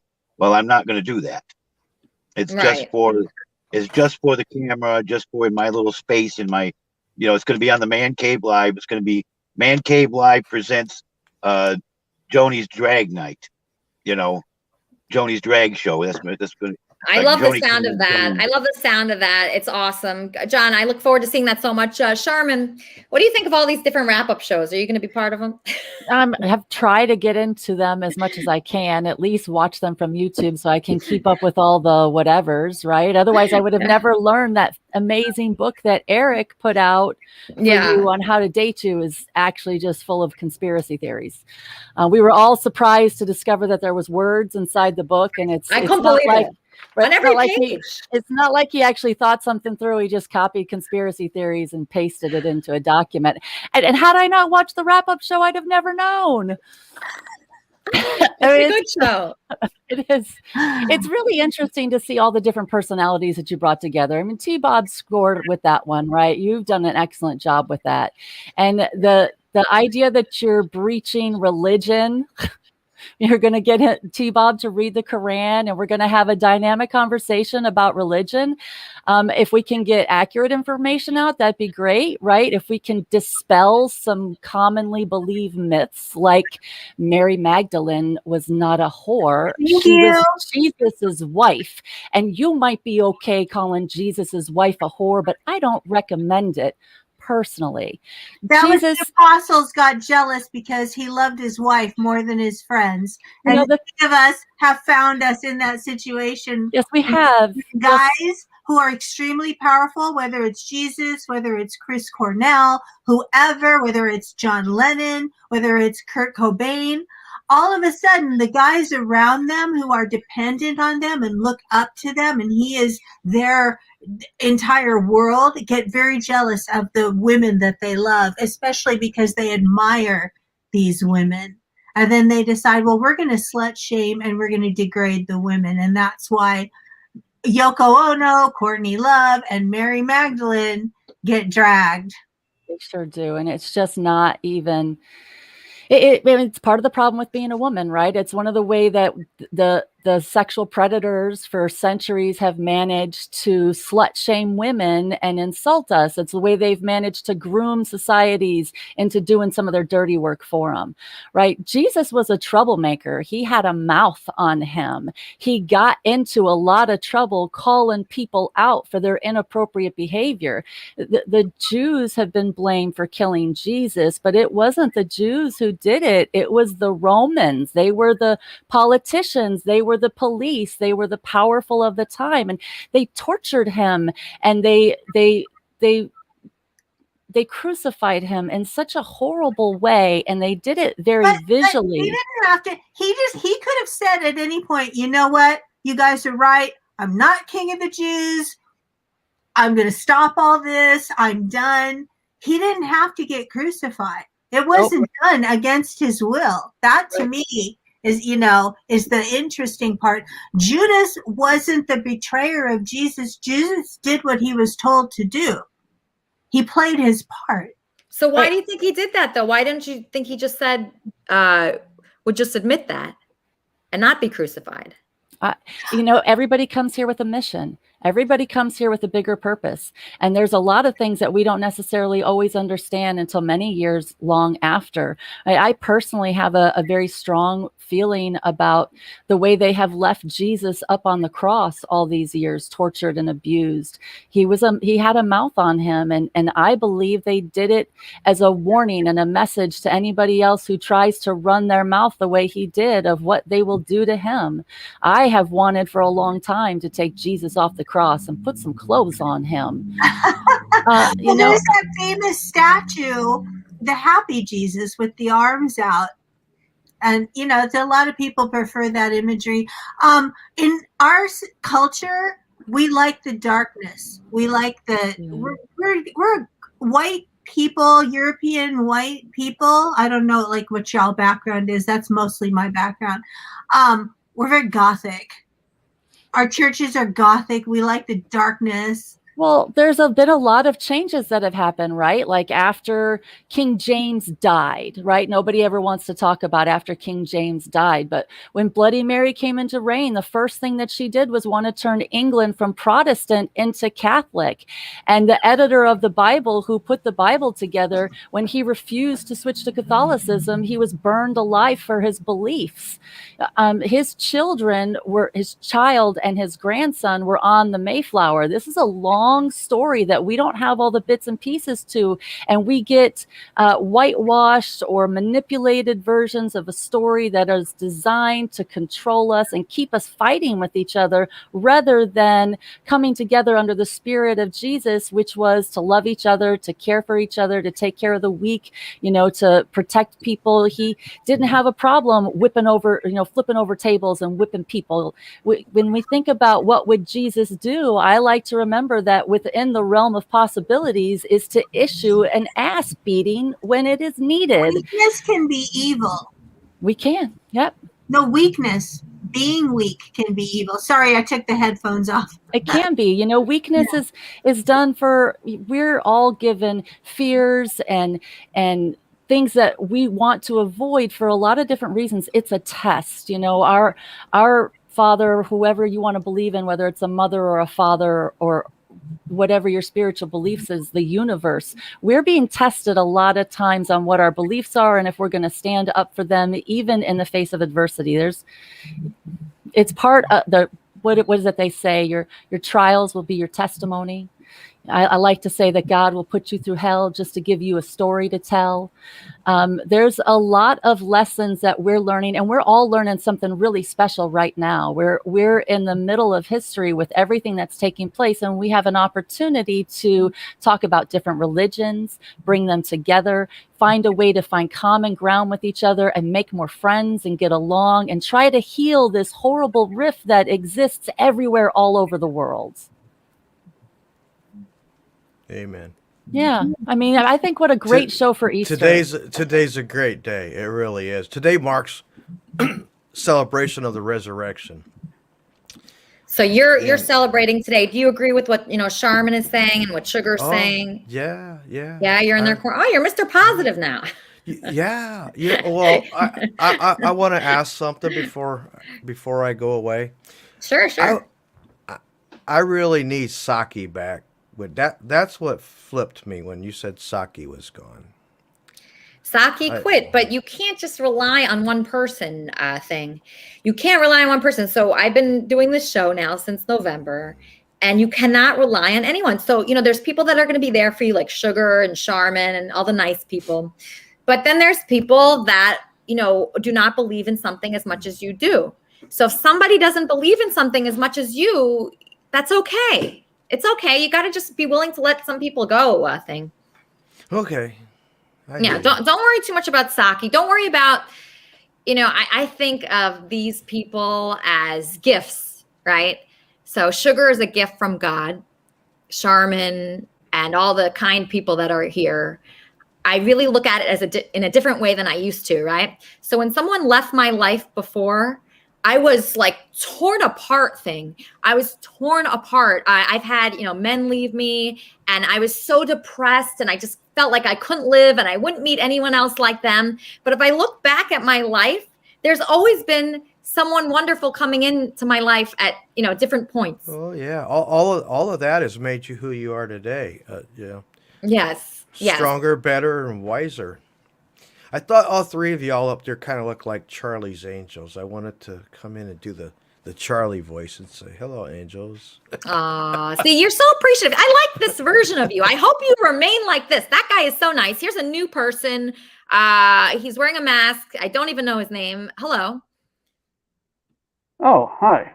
How you doing? Hi, welcome to Kermit and Friends. Who do I have the pleasure of speaking with? I go by my username, Nyarlathotep. Nyarlathotep. Am I pronouncing that right? Okay, nice to meet you. So you are a friend of the Jimmy Rizzo show, who's a new person here as well. How do you know him? No, I don't know him. Oh, okay. How did you get here? Just usually just what I do is I go around YouTube and I just look at things, basically. Huh. So you cruising. found me somehow. Wow. So you're just cruising around. What's your interpretation of Kermit and Friends so far? It's a special Easter show today. Oh, well, it seems pretty good. I mean, I do like the positivity thing. I think that's really good. Yeah. Are you pretty much a positive person? Not really. Are you sad? No, You're negative? not really. I mean, I kind of see the universe for what it is, and it's not exactly a feeling place, but when well, here's the thing. The universe has been around for, billions of years, after the Big Bang and whatnot. Whether you choose to subscribe to whether or not a God created it or it happened by chance, you have to step back and realize that it was just matter. And you have to think about, in either case, I mean, of course, if you do believe in God, that would have to imply that there was some kind of love behind all of that. But I don't feel that. It feels kind of impersonal to me. You don't feel love? Wait, hold on 1 second. Kermit and Friends, how can I help you? Never mind. Wait, so you don't feel any kind of love in your life that seems like it's from somewhere else? You don't feel that? Oh, no, I do feel love in my life. I just don't feel love from any God or deity. Okay. So you do, so you feel love in your life. You don't think it comes from God. That's fine. I'm fine with that. So do you feel lucky? I feel fortunate. Okay. If that's what you mean. Okay. Yeah, because sometimes I think about my life and some miracles that have happened to me. And I think it has to come from somewhere. It's not just like I'm so lucky. I don't think that's it. I think it has to. So it's some things are just, you just can't explain it. And so I think that's why I connected with Christianity so much, is because it explained it more to me, things I couldn't understand. And it filled in the gaps of things I just didn't know. I didn't know. And then when I started reading the Bible, I felt so happy. It brought me a lot of happiness. And when I talk to people about the Bible and I talk to people about Christianity, I feel so good. And I can't imagine that that's like for no reason. I mean, I can see where you're coming from on that. But when I read the Bible, literally just Genesis kind of threw me through a loop, and not what certain people would think. But here's the thing. God created, the universe, the earth, and everything, not in literal 6 days. I don't think that's what the reasoning is. It's just literal 6 days. But it's the idea that he put a tree in the middle of a garden and told Adam and Eve, this is your law, don't eat from it. And if you eat from it, you're going to know good and evil and whatnot, and you're going to die. The thing is, they didn't really have anything to really base that on. All they had was his word, and that was it. And another thing, too, was if his creation was so perfect, why would they make a mistake? And if they could make a mistake, why would he set temptation in front of them in the form of a tree, which was basically their only law?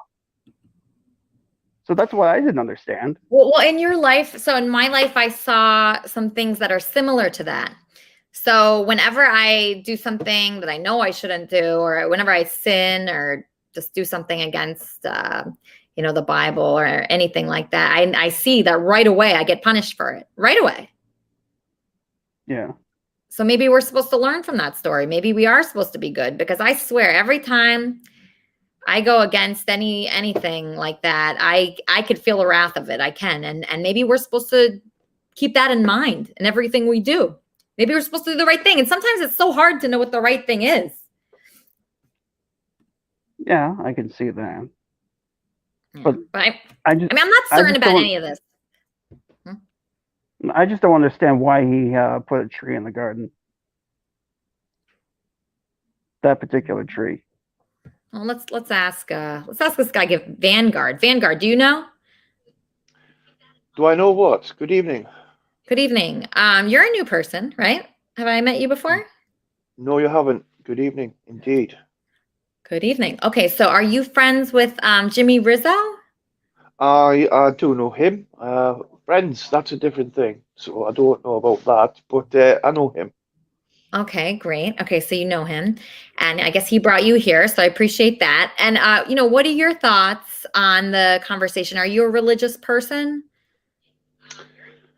There is a greater thing in the universe, but it isn't a white man on a cloud when all the Abrahamic religions counter each other. So I believe in something, but not the current form of text that has been thrown down each other's throat in all the Abrahamics. Okay. Yeah, good evening there, Kermit. I've got 3 things to bring up there. That's when you're ready. And by the way, Kevin was just pretending there. He's a friend of mine. He comes to the show all the time. I thought I'd bring him over because he's a good fat guy. He drinks too much. He's a little bit of an alcoholic, and things like that. He's trying to get a woman. He sort of fancies you. And he said, Jimmy, can you get me on her show? Because I think she's the most gorgeous woman in the world. There you go, Kevin. Microphone back to you. Cuckoo. Wow. No, very good story there, Jimmy. Jim Wall, 5 tellies. So, yeah, but very nice to meet you, Kermit. And on the day of resurrection, even Jesus was telling people Jesus was a Jew. And the current text and the format of religion around that time, you had the Romans, you had the Jews.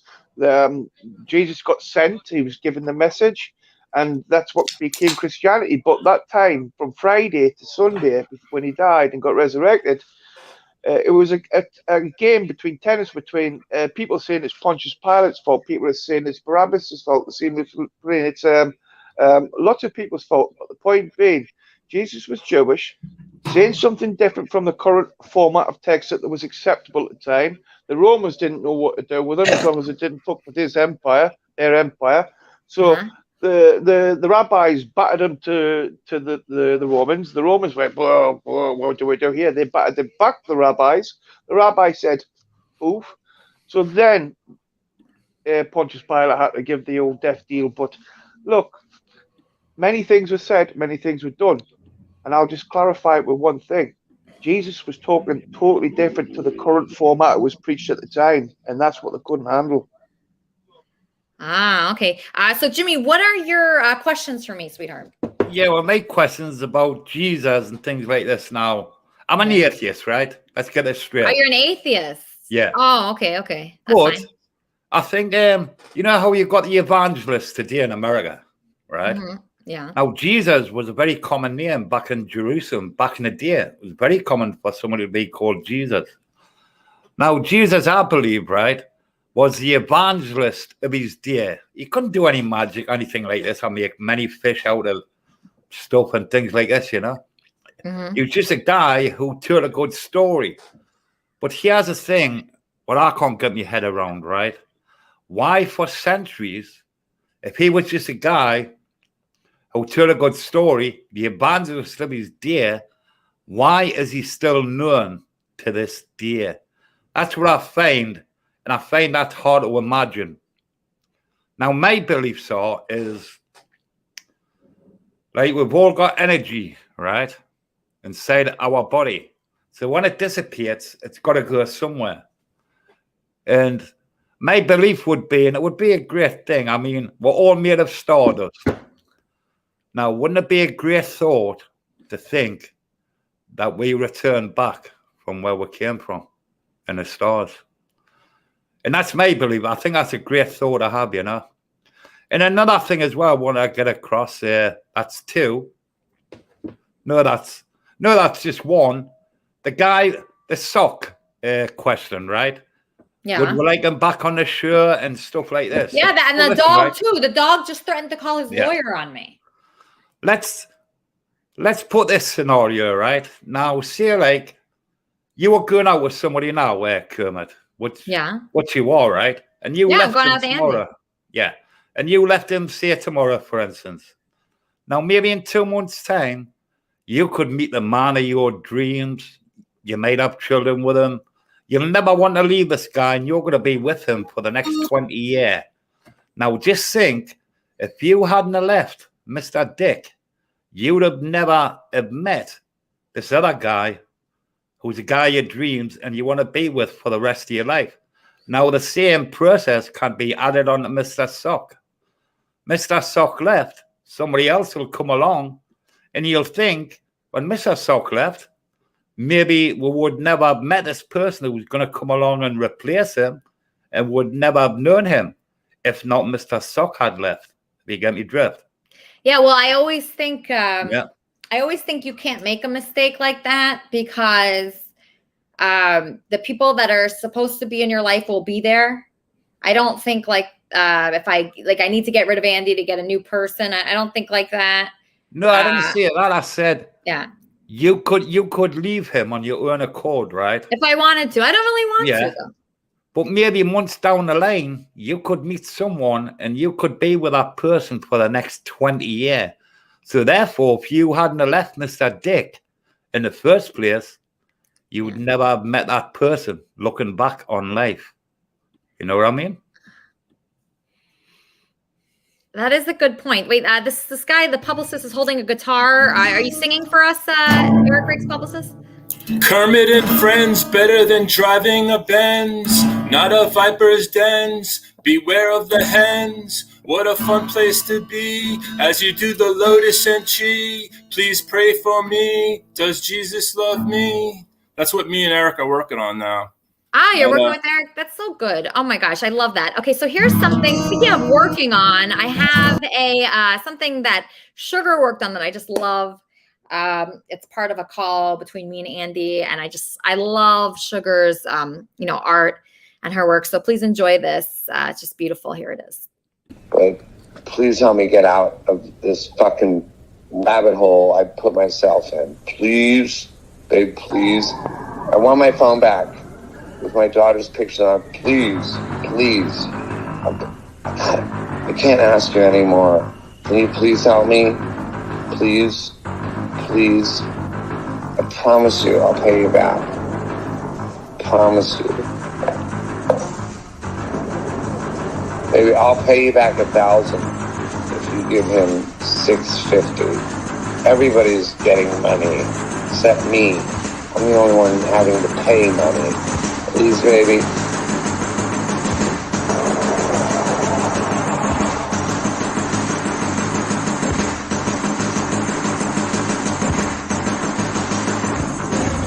Feel no joy.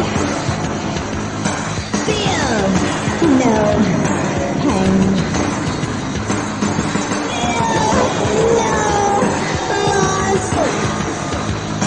Feel no gain.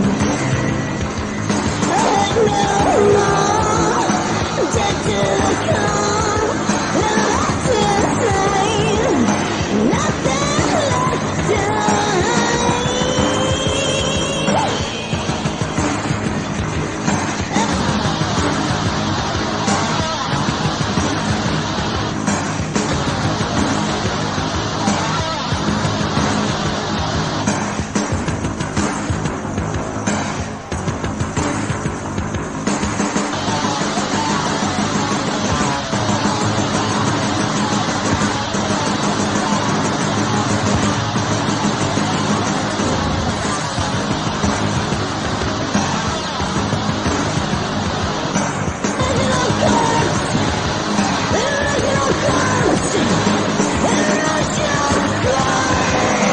I don't trust them. I don't want to just give them money when they're just not going to give me my phone back. They're going to keep extorting me. People are extorting me left and right. You know that, right? They're extorting me. Everyone is. extorting.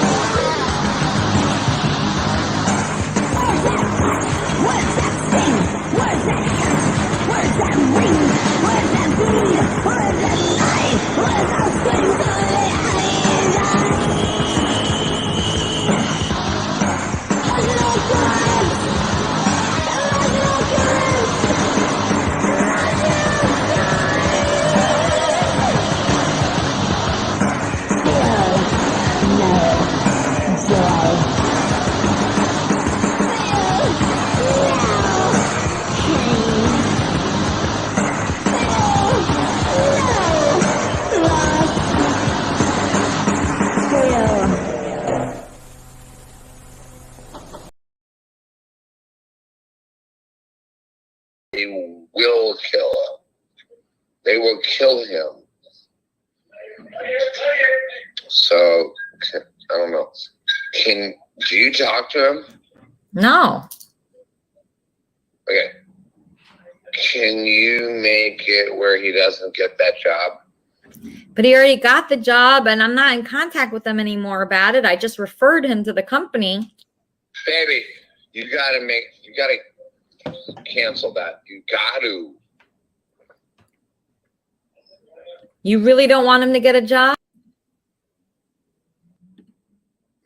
All right, now we have thing one. Thing one, do you have somebody to introduce us to? Yeah. First, I'm sorry. What? What's going on? I pushed the wrong button. I pushed the wrong button. Okay, where did it go? See, now I'm not ready. Ask Bob what he wants to see. Oh my gosh, what the heck is going on with him and Bob? That's Bob's producer. And I don't even know what's going on with that guy. Okay, Bob, that's your producer. You guys really have to work it out beforehand. Do you guys have any communication? Yeah, I just called him and said, "Hey, come back on the show. I think it'd be really cool if you showed everybody your Elmo doll that you made." Or stuff. Oh, that's what he was and trying it was to show us? inspired. Oh, okay. Yeah, okay, and it was okay, inspired. okay. Oh, okay, yeah. Why didn't you say so? Yeah, Bob. There's. He made a really cool one. Now he got me wanting to make one this week. Oh, here it is. Yeah, Bob wants to make one this week. Pair of red. No, that's not good. What is that? Oh my gosh, you guys really got to get it together if you're going to be his producer. And then I got this guy. I got so many people here wanting to come on. The thing is, I have to really know what's going on beforehand.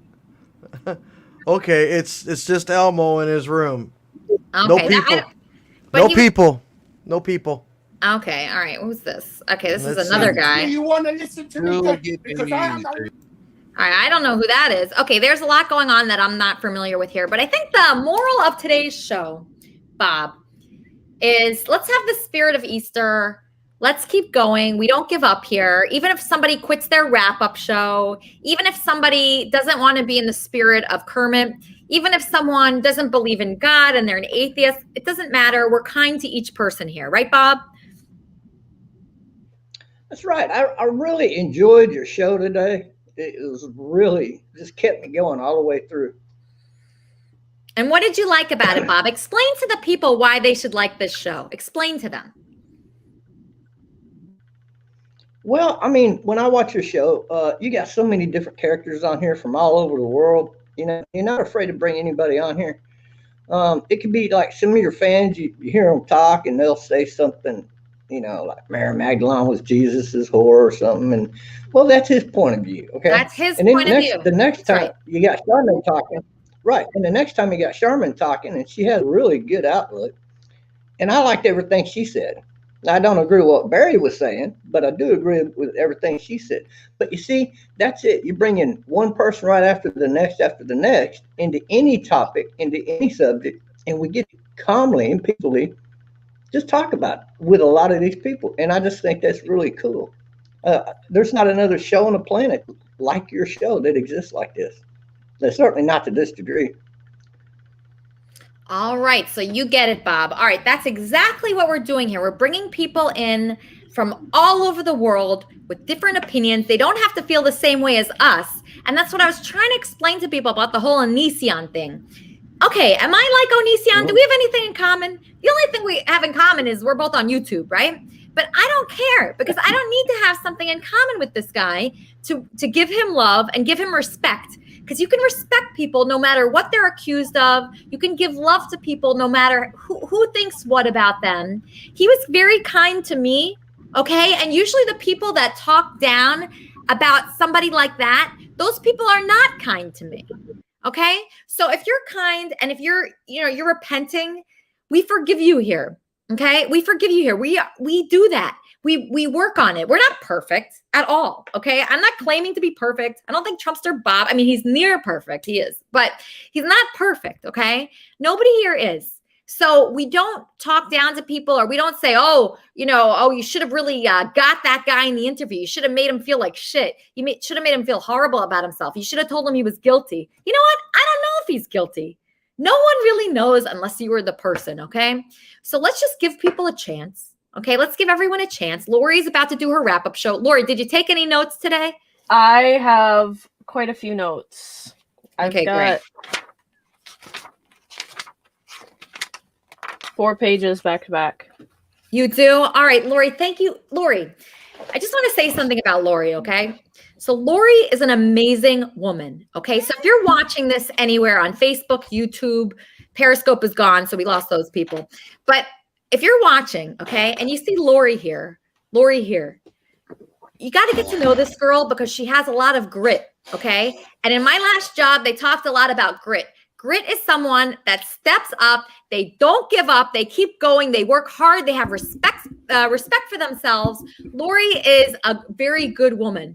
And if you're watching this, you just really have to understand that somebody like this you can look up to and you can feel good looking up to someone like that. I look up to Lori because look how professional she is. She has a professional microphone. She's professional headphones. Her makeup is on fleek right now. On fleek. She respects herself. And that's one thing I didn't like about the other guy, Corey, is he was late. He didn't take any notes. He didn't even watch the show. How are you supposed to host a wrap-up show without watching the main show? It's like, are you a freaking moron? Are you a moron, Corey? How are you supposed to talk about something that you don't know what you're talking about? And I mean, Corey does a lot of that. He talks about things he has no idea about. And that's kind of what his wrap-up show was him just talking about Kermit and Friends without knowing anything that happened on Kermit and Friends. Yeah. So no matter what your job is or whatever you're doing, I noticed something about people. So notice how Lori, her makeup looks awesome right now. Okay. That's not alone. Like, it's not like she's just awesome at makeup. She's also awesome at hosting a wrap-up show. She's awesome. And if I were a betting woman, I'd bet that she's great at her job too, even though I don't work there, right? Because usually when you're putting a lot of effort towards one thing, that means that you put effort towards everything, right? So I doubt like Lori's lazy in something. I really highly doubt it because when you put effort into something and when you show respect for yourself and you try hard at something the way Lori's trying hard at her wrap-up show, so I can really understand what kind of person she is all around. So it's not just one thing. It's not like, oh, Lori's just good at makeup and that's it. There's no way that's true because you can tell by her effort and her respect for herself and her respect for others that she does this in her life. That's just her. Okay. That is just her. That's just who Lori is. She's somebody who cares. So are you going to be someone like Corey who doesn't give a shit about anything and doesn't even watch the show that he does a wrap-up show to? Are you going to respect someone like that? Are you going to respect someone that watches the show, that takes notes about the show? Even if this isn't her favorite show of the whole Kermit and Friends series, even if it's not, she's still going to respect it and she's still going to talk about it in a fair way because that's the kind of person she is. So do you want to be that kind of person? Do you want to care about other people? Do you want to care about yourself and respect yourself? Is your makeup going to be on fleek and your outfit always perfect and working hard at every single job, whether you're paid for it or not? Think about that, people. Think about that. Watch Lori's wrap-up show. She's the Kermitarian cooking channel. Watch T-Bob and Sharman Smith. Follow everyone here. Watch all their podcasts that they do and really think about the kind of person that you want to be. Do you want to be a detractor? Somebody that says, oh, I don't like that interview because you didn't get him, or you didn't ask the hard questions, or you let that guy off the hook. You know why I did that? Because that's the kind of person I want to be. I want to be the kind of person that respects people and gives them love no matter what they've done. Because I'm like Jesus. See you next week on Kermit and Friends.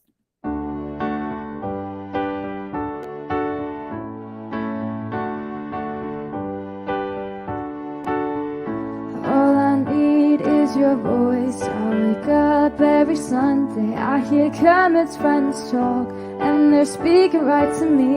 And all I need, all I need, all I need is Kermit's friends speaking right to me. Whoa, oh, oh, oh, oh, oh, oh. They're a big part of my life. They're my best friends. Think about them all the time. They don't know I can. All I need, all I need, all I need is Kermit's friends speaking right to me. Whoa, oh, oh, oh, oh. Is Kermit's friends speaking right to me? Is Kermit's friends speaking right to me? Is Kermit's friends speaking right to me?